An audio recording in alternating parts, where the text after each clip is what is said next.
It's a sad state of our education today that I get men leaving comments like, how can I get a hold of you? They don't even know how to go in the bio of a content creator.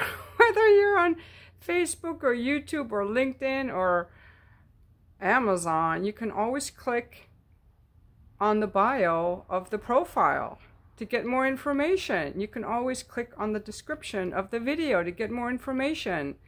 I mean, that's stuff that people learn in 3rd grade. But maybe I'm expecting too much. It's a sad state of our educational system, you guys. I cannot blame the men. I blame the education system. You know, by the time people graduate college, they should be able to give a public speech, even though they're nervous, you know, to their class. They should be able to write a report or an essay on various type of topics. Research paper, a persuasive paper. They should be able to form paragraphs. They should understand that the first paragraph in an essay is to kind of set the tone, have a good introduction, and the last paragraph should be a conclusion.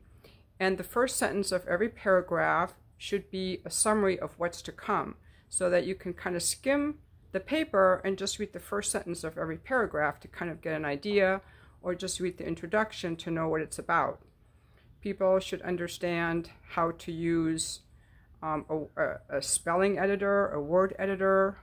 They should be able to type. They should be able to write in cursive probably. I know that's changing. You should be able to use a calculator. And just reading some of the comments, I can tell that there are, you know, men who leave comments can't even do that basic kind of stuff. And to me, it's a turnoff because they're coming across as ineffective. I don't even care if people are bad spellers, because some people are just naturally bad spellers. It has nothing to do with your education. It's just kind of like some people are good spellers and some people are not. But incorrect grammar makes a poor impression on a woman, and asking questions for things that have obvious answers, acting helpless, is really ineffective. So it's like, what is going on, you guys? I've made a video about this before. You can go on the bio of the YouTube channel, and I do this for a lot of creators. I'm like, oh, I'm curious about this person.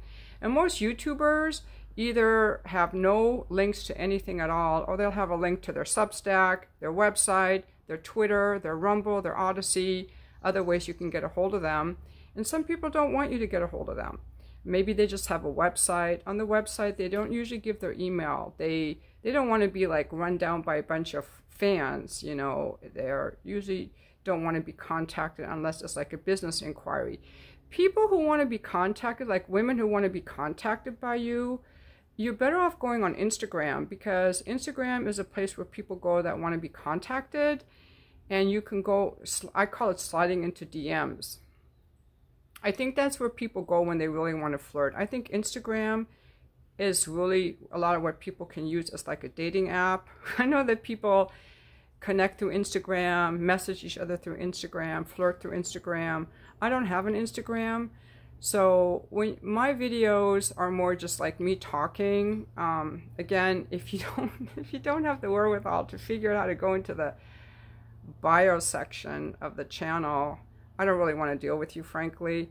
But if you're really hungry for female interaction, I would suggest going to a meetup group, or going on Instagram. If a meetup group or in-person interaction is too scary for you or too much intimacy for you, and you prefer to be online, I would recommend making a really good Instagram page that's interesting with like great pictures of your hobbies or so on, and then reaching out to women on Instagram, because if you have an interesting page, they will respond to you. Maybe have some pictures of yourself, showing yourself doing your hobby, like say you're into cars, fixing a car, you know, going for a run, doing some gardening work, working on your house. Just something to show that you've got something going on, because women don't just want to talk to random guys. You know, but if you have a good, interesting page and good photography, you seem like an interesting man, and then you can start hitting women up. That's an idea I have for you guys. Yeah, but coming on in the comments and be like, how can I get a hold of you? That question is such a turnoff that I'm like, please, no, never get a hold of me. I don't want to hear from you at all. If you're that helpless that you can't even look up the bio on my channel, you would be a detriment anywhere near me. It would signal to me that you're so helpless and you're so incompetent. And I don't think that men realize, but like, I think of a man energetically more like the strength of an elephant or a lion or tiger, like strong and big, not like a little kitten.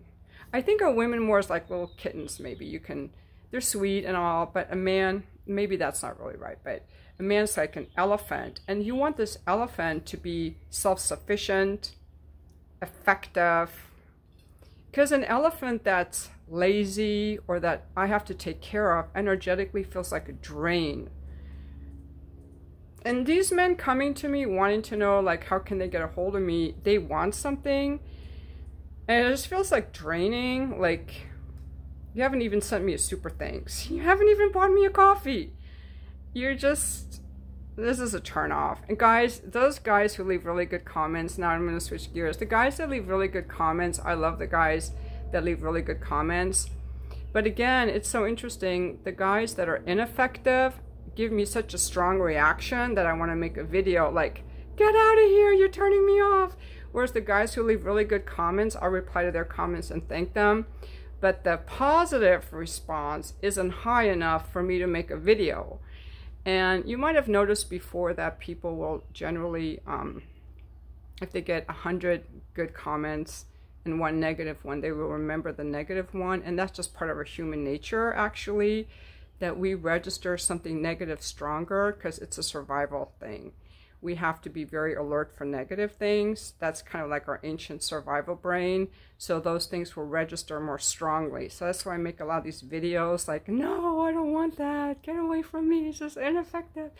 Whereas like 95% of the comments I get are really great comments from guys. They're super helpful.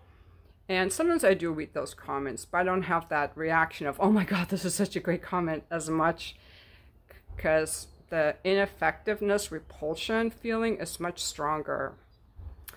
And I'm just talking about reading through the comments. Yeah, I think it's the state of education. And the other thing that happens is that little kids, they all get a trophy. They all get passed to the next grade. So little is expected of them. Don't want to hurt their feelings. You know, certain speeches and topics can't be covered in college. We don't want to hurt people's feelings. We're sissifying women and we're sissifying men and making them weaker and making them think that everyone gets a trophy. You don't have to try. And that's not the real world. And then these men grow up and they think, why can't I get women? I was given a trophy. I was passed to the next grade. I was told, attaboy, good boy, even though I didn't do my homework and I didn't really try. And now I'm in the real world and I have to work and I have to try. And I have to deal with things. And that's why I really blame our education system, you guys. And because our education system is bad and our food is bad, the military, the police forces, they're having trouble recruiting. Our military is in a very sad state of affairs. We have no chance against Russia or anyone. We are a nation in decline. Our education system, and then that feeds out into, you know, the military, the police force. And I don't think we should have a big military like we do anyway, but what I'm saying is more people are fat and they're uneducated. And that's not the fault of the men or the women. It's our education system. When I was a little girl in Germany, things were tough. Like, we learned to write cursive with fountain pen, with a fountain pen ink. It was either second or third grade, because I moved to the US in third grade, and we were writing in cursive with a fountain pen. And not pencil was not allowed, okay? Cursive fountain pen. And now they say kids don't have to do that, but why not? There's a beauty in it. There's a beauty. You can write faster and it's beautiful. Why wouldn't you want to learn that? It's like, let's not work our kids too much. They can't handle it. They can't handle a droning, boring teacher controlling them and telling what they should be interested in. But writing in cursive is just a beautiful skill. We used to do like needlepoint. By the time I moved to the US in 3rd grade, we had already done several like needlepoint type projects. And these, like, just like writing or knitting or needlepoint, we made bookmarks, pot holders. We made bookmarks in class, little bookmarks, and we had to do the needlepoint, and then we had to sew on the back, all by hand stitched. And that develops your fine motor skills. It develops concentration. This is why Waldorf was developed in Germany. Children should be playing, but also creative, but also working with our hands. I mean, and in Germany, teachers would call on us in 7th grade. I lived in Germany for 1 year in 7th grade. I lived with my grandparents, and it was like, I will remember that year so much. It was so wonderful, but the school was so freaking hard. The whole topic in history for that year was the Roman Empire, and I had to memorize all these things, and I was like crying. It was so much harder than my American school in Nebraska, and I was so frustrated, and I kept trying and trying. And the teacher, and I went to the gymnasium, which is the highest level, the teacher would call on us. It wasn't just if you raised your hand. He would call on us. He'd say, so why did Caesar do this at that time? You would have to know all the history and all the battles and all the other stuff to be able to answer that question. It wasn't just memorizing a year. You had to understand it. And it was horrible. One time he called on me when I wasn't ready, and that was so embarrassing. I was like, I'm going to make sure I'm ready next time. Like, they called us to excellence. So in the gymnasium in Germany in 7th grade, we had English, and they spoke only English to us in the English class. We had German. We had either French or Latin. I took French. We had biology, math. At that time we were doing geometry, and we had the protractors and I forgot the other thing that's called. We had religion, music, and art. I think there was a PE class. I'm leaving something out. Of course, history. And then the German class, it was German literature. I think I'm leaving something out. But, you know, again, when I moved to Germany, when I moved to the US, I was very annoyed that there were so many stupid people in my class because, you know, I was like, why are you putting me in with these stupid people who can't even read? Because now you're forcing me to be bored and dumbing things down for me, and I'm not even that smart of a person. I'm just a little bit above average. But then you put in the American school system, you put everyone together so that the poor, the dumb people feel not left out. But what are you doing to the smart people? You can't challenge them because you have to slow everything down to the level of the dumbest. That's how they dumb us down. In Germany, what they do, in 5th grade, I think it's 5th grade, you take a test to see what level you will be in. Hauptschule, Realschule, oder Gymnasium. And only the gymnasium track can go to college. The other ones can go to a trade school, and we need trade school. And everyone has different interests and different skills. But the gymnasium one is super freaking hard. It's really hard. You have to study really hard. Like I said, I was crying. I was so frustrated. When I came back to the US for 8th grade, it was so easy. I skipped a grade. I went right into 9th grade. And even that was easy. It was so easy. They respected so little of us in the US. And this was back in the 70s. But the point I was trying to make too is that I think it's really unfair. They expect so little of us in the US education system because they put all the dumb people with the smart people. That's the problem. And then they started a thing called GATE, but that's kind of a joke too. And it's just gotten worse because in Germany, if you don't pass, You have to do the grade over. When I was in Germany, there were people who had to repeat a grade. Even in first, second, and third grade, first and second grade, I remember there were kids that had to repeat a grade. They want you to be educated. But here it's like, oh, we want you to feel good. Use the right pronouns. Don't want to upset you and make you feel bad. Let's give you a trophy. And then you end up with guys asking me, how can I get a hold of you? Because they don't even know how to do basic, simple research. You know, it's our education system, and people think we're the greatest country in the world. We're an empire in decline, guys. And that's why so many people are homeschooling now. If you have parents who, if you have parents who actually make sure you study, you are going to be in the privileged class. You know, if your education system was bad, you can still turn it around. I know someone who was very poorly educated. She got her GED from high school, and she decided to go to school to be a nurse. And I remember she had to take all remedial English. In college, she started with remedial English, remedial math, because she knew nothing. And it was frustrating, and it was hard, and she did it. And she became a nurse. She had to work really hard. You can still do it at any age, but it's easier if you start as a kid. You have more advantages.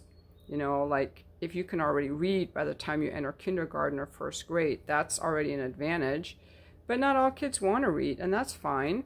We all have different abilities. Like I have no mechanical or spatial abilities. I have no musical abilities, despite that piano. You know, I can't draw. You know, I wouldn't know how to fix a car. I don't understand the mechanics. I don't have a brain for that, but a lot of guys do. So they're plumbers, they're electricians, they're musicians, they're artists, you know. But I still think that everybody should be able to do basic research, know how to balance a checkbook, invest in the stock market, apply for a mortgage, understand what's a FICO score. They don't teach you that here at all. Even, you know, in my case, my kids went to a very good school district. I came in and I made sure that they learned about stocks. Like some of us parents came in, did like extra teaching and stuff, and there was chess club, and you know, some people have all these advantages, but you don't really need that. I think the important thing that kids need is they need to be held to a rigorous standard for reading and math abilities. And if they're not bad at math, get them into Kumon or something where they can feel comfortable with numbers. People have to feel comfortable with reading, doing research, writing, and numbers. Just get some comfort with it. And then people have to be excited about learning. Some of these guys who leave these comments probably maybe they had a hard time learning. They turned off from learning. A lot of women think I'm not good at math. And if you haven't taken math all the way through high school, when you get into college, half the world is closed off to you. Chemistry, biology, physics, computer science, accounting, chemistry, pre-med, all closed off because you're like, I'm not a numbers person, I'm not a math person. That's false. You just didn't get the practice you needed. Now, of course, some people are naturally going to be better in it than others. I wasn't naturally good at math. I struggled through calculus all 5 semesters in college, linear algebra. Like, I had to work my ass off. Calculus level physics, that shit was hard. It was really, really hard. Like, it wasn't easy.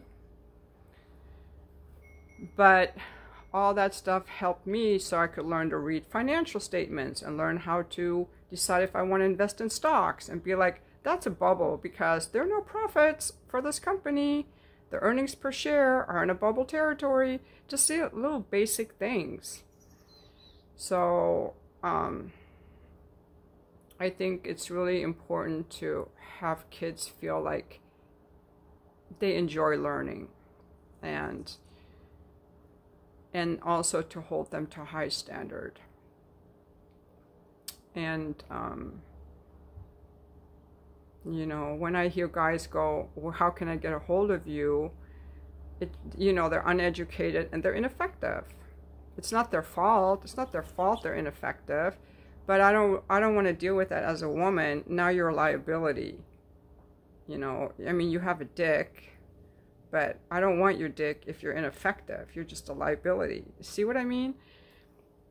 I think guys who are effective, they get it. Guys, those of you watching my videos, you're like, I understand competence. I can do basic research. I can look things up. I don't ask women for help for basic things that I can look up myself. You know, I graduated from high school. I try hard. You guys get it. But yeah, it's sad. We are a nation in decline. I mean, you know, our government isn't here to save us. They're a liability too. Our government is a huge liability. You've got these warmongers there who try to tell us that they were trying to take down Russia. You know, the world, the geopolitical world is changing in front of our eyes. If you watch all the treaties happening right now, Russia with China, North Korea. Oh, North Korea is bad. That's what they tell you. How do we know they're bad? I mean, they've closed their country off, but that's because the whole world has sanctioned them.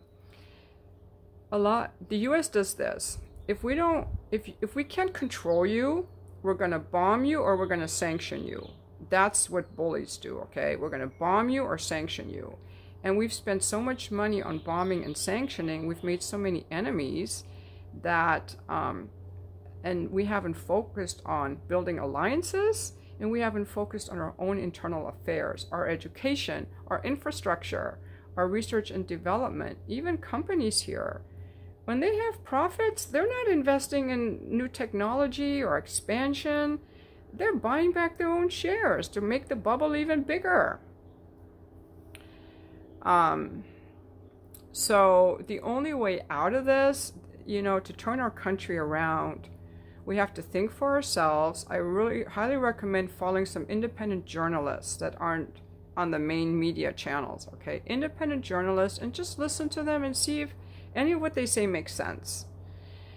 And a lot of these people left because they were controlling what they could say and talk about, you guys.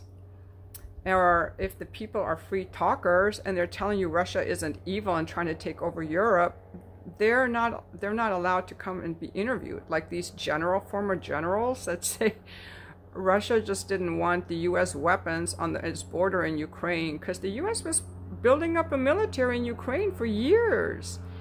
But you don't hear that on the news, and the generals who will tell you that aren't allowed on the news. So if we want to turn this country around, we have to start getting our facts right.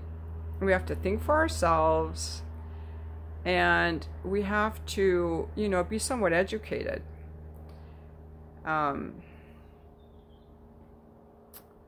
But, you know, I live in a bubble of my own making. I live in a very peaceful, prosperous area of the country where I'm not impacted by crime or poverty. But I know it exists, and I get that this entire militarism and imperialism is making us enemies because I watch geopolitical news. I understand a little bit about the financial system enough to know that printing all this money and being $31 trillion in debt is unsustainable. Saudi Arabia making an alliance now with Russia, they're all willing to turn against the US. They're like, well, Russia wasn't willing to make friends with North Korea for a long time because that would bring sanctions to Russia. Okay, they didn't want to be sanctioned by the US because the US does this. We sanction North Korea, and anyone who does business with North Korea, because they're the bad boys, will get sanctioned also. So when the US sanctioned Russia, they're like, well, we have nothing to lose. They start making friends with all our enemies.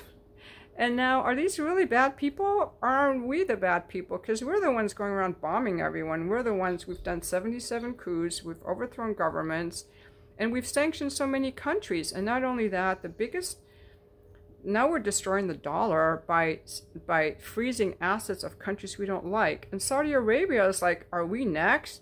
We do something the US doesn't like, they're going to freeze our money? I don't think so. So they're starting to look for alternatives. Like, this is how we make enemies.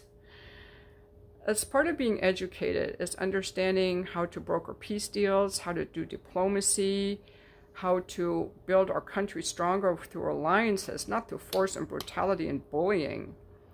And these news cable channels have people so hypnotized into, oh, the US is the greatest power in the world, you know, we're the good guys. So when we overthrow government, or we do a sanction, or we bomb you, you had it coming, because we stand for democracy.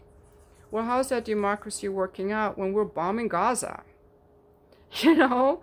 And the US is like, we're a rule-based order. Our rules, and we order you around. That's a big bully. I'm not talking about we the people, but the government that's leading us. Just like in Israel. A lot of the Israeli people don't want what the government is doing. They don't want to bomb Gaza, but the people in charge, like we have so many evil people in charge. And again, if you're educated, you can question things. You're taught, part of a good education is you're allowed to question things. But a lot of education, you're not allowed to question anything. That's why people are so compliant even during COVID, because they grew up in a very compliant, industrialized, yes, teacher. What do you want me to do, teacher? What's the assignment, teacher? What's the right answer to this question, teacher? And if you dare speak out, you're punished, you get a bad grade. They don't ask for your opinion. So part of a good education is having like debates, critical thinking, being able to be friends with people you disagree with, just like in sports.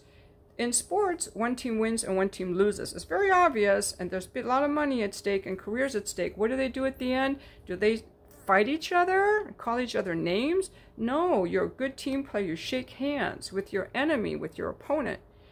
And that's what we have to do in this country. Stop focusing on, just stop being so ridiculous about your tranny status, and just forget about that. Let the tranny people do what they want. We have to really focus and come together and be able to ask questions, have intelligent conversations, and there isn't really anyone leading that. I guess there's someone doing a peace march. That Gerald Celente is doing a peace march. That's way on the East Coast, so I won't be able to attend that, but it's almost like peace is a dirty word, like it's a people pleaser doormat. But it's actually a strength on diplomacy, because I think Russia is a peacemaker. I think that because of Russia and Iran, who've always labeled the enemy, what seems to me now is because of their strength and power, they're finally able to contain the U.S. imperialism run amok. It's like the U.S. is this frantic, anxiety-riddled woman, or this big bully that's just constantly like can't contain itself. And these countries seem very calm and rational, and they're going to contain the U.S. into some proper behavior.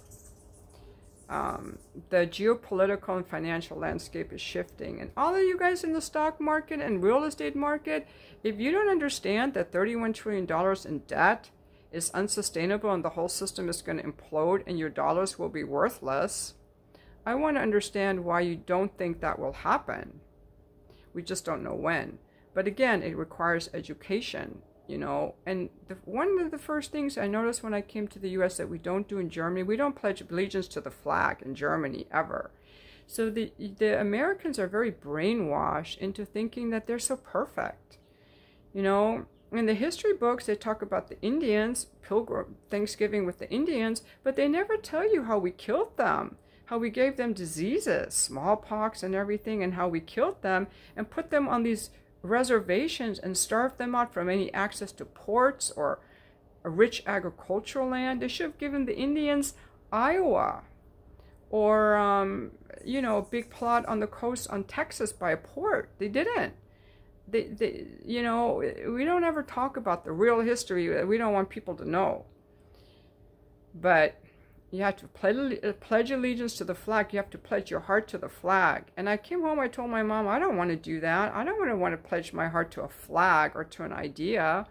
And she said, you don't have to. And we didn't have to, so I would just stand like this. It's just a very weird ritual. And they say North Korea is weird for wanting people to worship their dictator. But Americans worship their president and their flag in the same way. Americans are gullible in the same way, and unlike North Korea, we bomb and kill people. Probably have killed millions of people in Afghanistan. North Korea hasn't done any of that.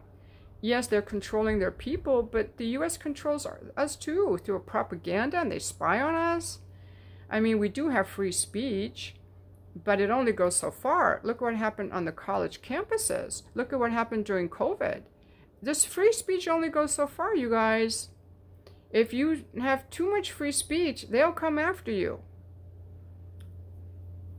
So, you know, in that way we might be better. But if North Korea didn't have all these sanctions and wasn't made out to be this bully, they would be able to do a lot more and behave very differently. So that's why I really like independent journalism. I really think education is good. I really think asking questions is good. And anytime someone says don't ask questions, I'm very skeptical. Yeah, but that's why these guys in the comments who can't even find out how to look up more information about me strike me as just so inferior, frankly, because I'm thinking about geopolitical events. I'm following, trying to get real news, trying to find out what's going on with the dollar. Like, I'm just at a different level intellectually than these guys. So it's kind of a turnoff as a woman and as a content creator. So it's our education system is just so bad. It's really could use an improvement. And I think a lot of men don't want to go to college because it's so liberal based. You know, when they started arresting the protesters, I thought that was a big problem. Now I don't know if some of them went too far. I don't really know how many of them were students and how many were outside people and how many were paid, but there were definitely students, and I think protests are good. But the fact that this was the first student protest since the Vietnam War just goes to show that people go to college to be complacent, to follow the rules that they're told. And at college, the universities are not a place where they value dissent. In fact, most of it is led by women. It's very liberal based. And even in the classes, you're not allowed to bring up certain topics because it could offend people. Oh yeah, we're not trying to get people ready for the real world. We're trying to make sure they're not offended. And so a lot of people don't even want to go there because they already sense it's very expensive and it's very rigid and it's very narrow in its view. It's not a place to be free and to exchange ideas. Like, universities were supposed to be places of free exchange of ideas, all ideas, to question things philosophically, the right and the left, and we're all together and we're going to disagree. And in speech classes, we have debates and we disagree. We might get annoyed, but we disagree, and it's friendly, just like the sports teams. Shake each other's hands at the ends. It's not that anymore. So that's why I think a lot of men don't want to go to college, because the education system has become so warped from reality. And it used to be in high school that they used to have like wood shop and things, you know, more hands-on physical things. They've done away with that. Even in grade school, there was so much emphasis on reading. When my kids could already read when they were in kindergarten, I'm like, why are they doing all this reading? We need more math. They didn't do enough math. All the math was just story problems. You need to have worksheets and do drills to remember and to learn. You need to do fractions, drills. To learn the stuff, you need to be able to do things by memory, where the teacher goes, 8 times 4, what's the answer? You need to be able to do the flashcards and the drills, and they didn't do that. And my kids went to a relatively good school district where there was a lot of parental involvement. So that's, you know, but men who are not educated, to me, they're a liability. As a person, everyone's valuable, but as a man or as a friend or as a man in my life, that would be a huge liability.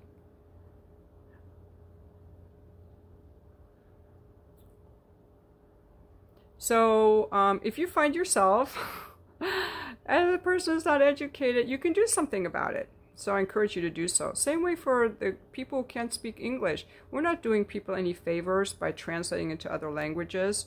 You know, when you come to this country, if you can't speak English, you're ostracizing yourself from inclusion in the business community, financial community, social community. You know, you're going to empower yourself by being educated, by speaking the language.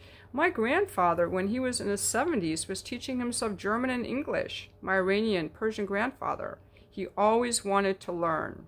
He had a love of learning. You know? Thanks for watching my video.